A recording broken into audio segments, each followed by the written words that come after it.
In today's video, I'm going to give you the best supports that you can be playing in Season 7. If you enjoy this type of content, make sure to like and subscribe, and check me out on Twitch. I'll have that link down in the description below. I don't want to waste any time here, so let's just get started. The first hero is going to be Ana. Ana's pretty strong right now. I'm tempted to put her into S tier, but I think for now I'm going to throw her into A tier. And I think she'll always be good because she can kind of fit in with any single comp you throw at her. She's obviously better at some than others. But what Ana does really good right now is she pairs really well with the mobile tanks. She pretty much has everything in her kit that is needed to be a good support hero. She has anti-nade, she has nano, which are both pretty good offensive abilities. Her damage does more than you think, and her healing's pretty efficient as well. And not to mention, she also has CC, which a lot of supports don't have right now. You have a strong case for S tier. I think right now though, I'm gonna leave her in A tier. Which brings us to our next hero, which is Baptiste. I don't think I'm breaking any grounds here when I say he's probably one of the best 1v1 heroes in the game. His damage is extremely strong. He has really good healing. His ult's really good. He has immortality field. So I don't have to say much about this hero. He's clearly S tier, and I don't think that even has room for debate, in my opinion.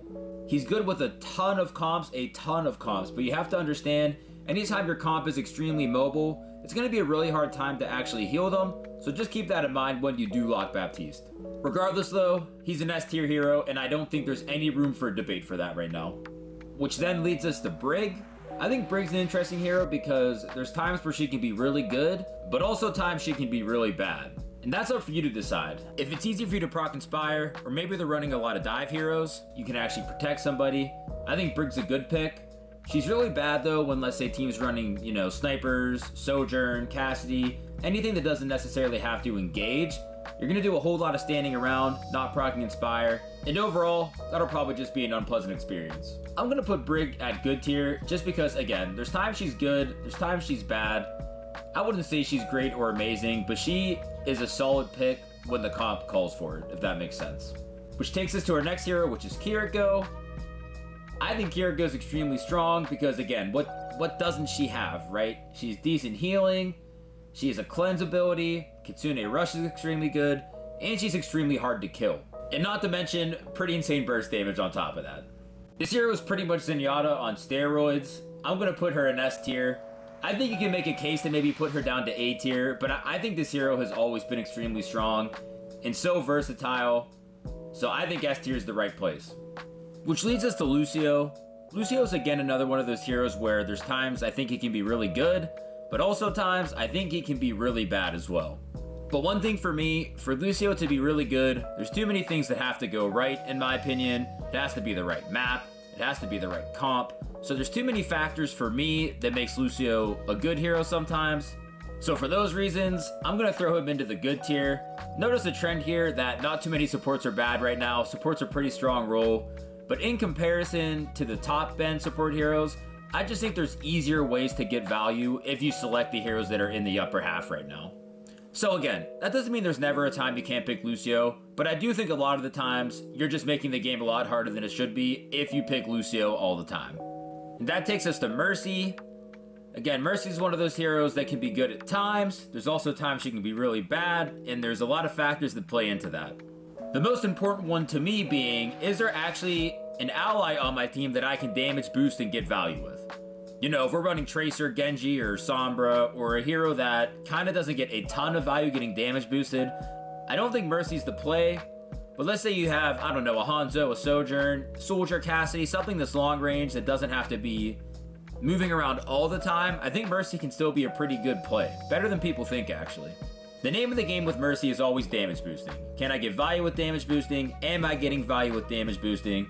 If those answers are yes, Mercy's actually a pretty good pick. But again, if you're getting no value in that department whatsoever, Mercy kind of falls really far to the low end.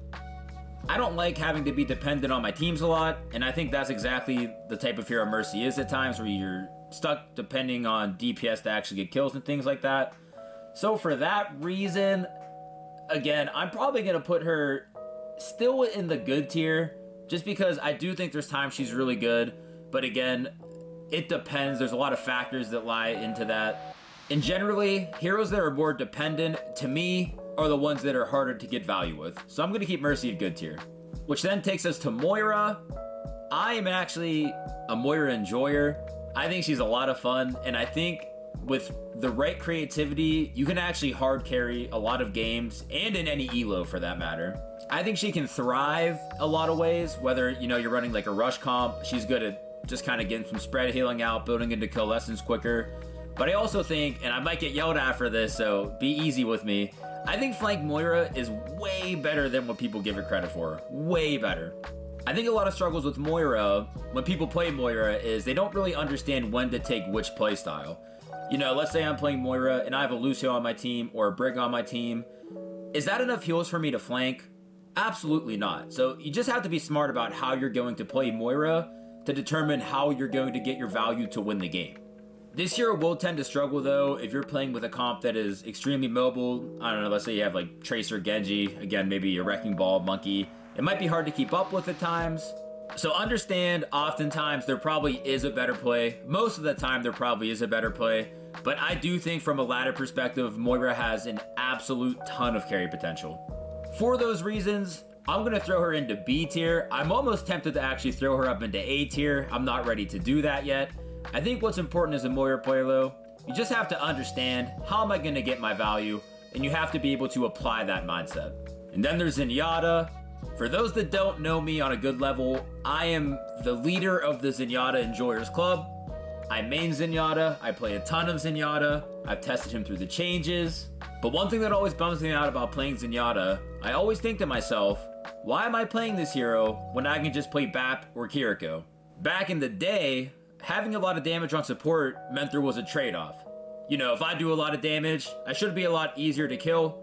But somewhere down the line with Overwatch, I feel like that philosophy just kind of got lost, in my opinion.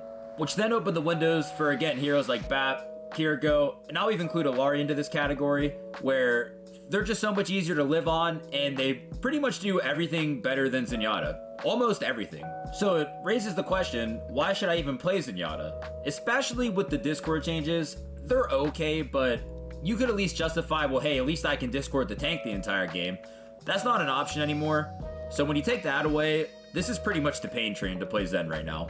I don't think that means it's impossible to have a good game on Zen, but I just think you're making the game a lot harder than it should be if you play Zen. And again, this is coming from a Zen main, so I love Zen, but I think there's a lot of problems right now.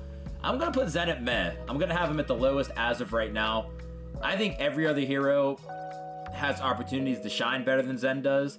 And I just think to myself every time I play Zen, why am I playing Zen when I could just play, you know, insert this hero, whether it be Illari, Kiriko, or BAP. They just kind of do everything Zen does, but better. A lot better. Which leads to Lifeweaver, and again, if you don't know me that well, I actually went through a phase where I played Lifeweaver prior to the patches, and I was actually able to finish top 500, practically Lifeweaver only. But here's my problem with where Lifeweaver is right now. You are literally a heal bot. 99% of the time, if you decide to do any ounce of damage, I almost always end up regretting it instantly because someone dies. And on top of that, the life grip change feels absolutely awful. Before the life grip change, at least if I overheated trying to do a ton of DPS, which people weren't really trying to do anyways, but I was trying to, I at least kind of had a get out of jail free card where I could just life grip somebody and think, okay, I overheated, but at least I can fix it. It took me about 5 games max to realize that that luxury went away. So what are you left with on this hero? Let's just put it in perspective. You're pretty much a heal bot. Your damage already stinks. This is actually the only hero in Overwatch right now that does not have offensive utility. What exactly are you supposed to do? So I think it's pretty obvious where I'm going with this. I think Lifeweaver right now is max pain. Again, you're just stuck heal botting. You don't bring much on the table offensively. So I think this is a bad hero. I think 100% of the time, there's always a better play than Lifeweaver. And if you play this hero, you're making your life really hard. And in my opinion, I just do think this hero is kind of boring right now. It does not bring much to the table to me. Which is finally going to take us to Illari. I think the most recent patch notes kind of helped to not make Illari feel extremely oppressive in some regards. This hero got punished in a couple ways. It's kind of more painful when your pylon gets destroyed. It's harder to hit your shots, which I actually do think were 2 important changes that needed to be done. But you're still left with a ton of things that make this hero a good hero. She still does a ton of damage. She has a ton of offensive utility. Her healing isn't the greatest. I think it's a clunky design, to be honest. But I've never heard one person say, man, we need more heals. I think I'm gonna go Illari for this situation. Not a single person has ever said that, because that is not why you play her. This is a hero you play for offensive utility. You have burst damage, you have a good ult, it's decent range damage as well, not to mention. And notice a trend with all these heroes sitting up top right now. What they all do, or what they all have in common, is they all do some pretty respectable damage. So again, for that reason, with the damage trend, I'm probably going to move Illari to A tier still. I was on the fence with B tier. I still think she's a really solid hero, especially if it's paired with another support that's capable of healing a little bit more, especially from range. So just notice the trend here. I think usually if you are playing a hero that is capable of doing damage, those are most likely the best heroes at this time. Does that mean you can't win on other heroes? Absolutely not. You can still have great games on Zen. You can have great games on Lifeweaver. You can have great games on Brig. I do think a lot of the times it's just how you execute and where you are playing the heroes. But being able to do damage also sets you in a good direction to win these games and carry them. Alright, so that's all I have for this video. Do you guys think this was a good tier list? Please let me know down in the comments below. I'm sure a lot of people might disagree with some things, but this is where I'm at with the current support lineup. And if you enjoy this content, please make sure to like and subscribe. You can check me out on Twitch as well, link in the description below. And just thank you guys for watching this video, and I'll see you next time. See you later.